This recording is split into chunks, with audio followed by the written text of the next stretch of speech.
Yan lang huli ko mga kamags, konti lang. Pero yayay. Yan lang apat.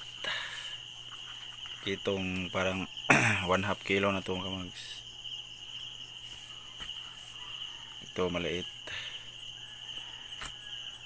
Ito pa. Tatlo lang kay taas ang bulan.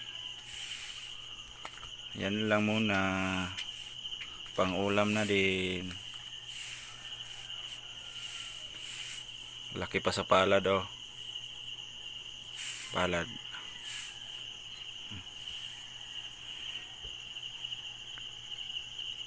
Ito palad. Oh, buhay pa oh. Oh, oh. Oh, buhay pa oh. Oh, oh, oh.